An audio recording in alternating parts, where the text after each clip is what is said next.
Hello बच्चों, let's see this question. This question says a rectangular coil PQ has two N turns, area 2A and carries a current 2I.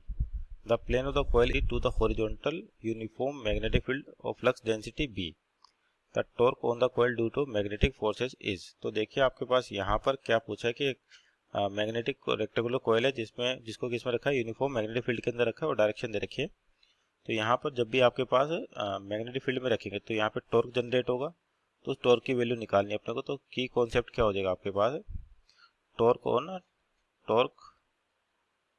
On bar magnet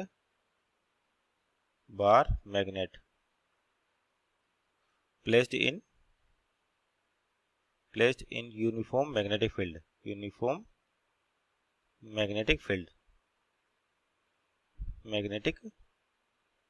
field.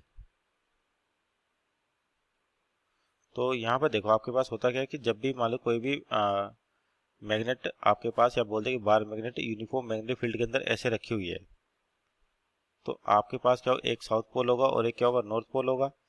तो अगर उनकी pole strength कितनी m है, मान लेते हैं इसकी पोल स्ट्रेंथ कितनी m, तो आपके पास क्या होगा, यहाँ पर मैग्नेटिक फील्ड में रखने के कारण फोर्स जनरेट होगा। तो आपके पास जो फोर्स होता है, मैग्नेटिक फोर्स, अगर डायपोल पोल स्ट्रेंथ के टर्म में लिखे तो कितना, जैसे इलेक्ट्रोस्टैटिक्स में चार्ज क्या होता है, चार्ज में फोर्स होता है Q इंटू ई। तो यहाँ पे चार्ज के मैग्नीट्यूड की जगह पोल स्ट्रेंथ होती है, तो ये हो जाएगा m इंटू बी। तो यानी कि इस वाले पर मान लेते हैं आपके पास ये नॉर्थ है और ये साउथ है, तो इस पर मैग्नेटिक फोर्स इस तरीके से लगेगा और इस वाले पे मैग्नेटिक फोर्स ऐसे लगेगा। तो आपके पास और एंगल दे रखा अपने को कितना,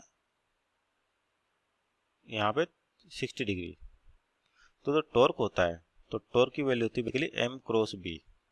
जो आपके पास टॉर्क लगता है उसकी वैल्यू क्या होती है, m क्रॉस बी, जहाँ पर m तो क्या मैग्नेटिक मोमेंट।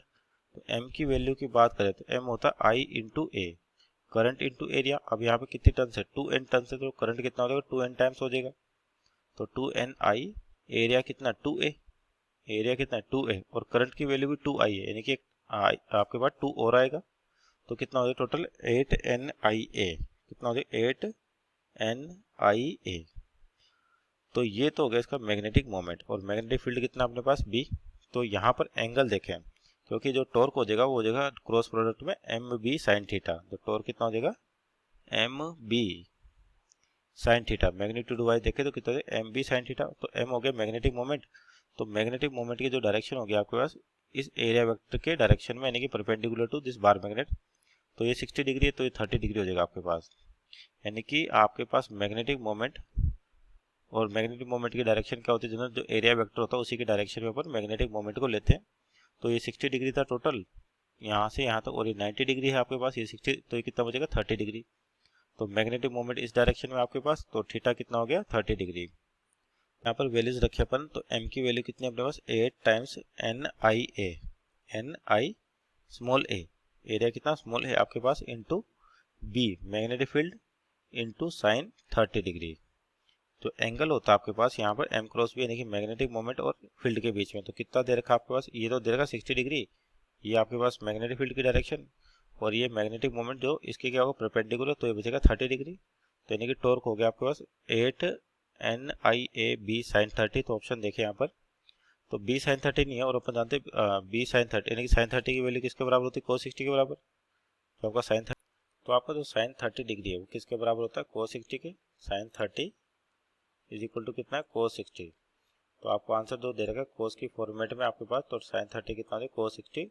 तो जो टॉर्क आ जाएगा आपके पास 8nia b magnetic field into cos 60।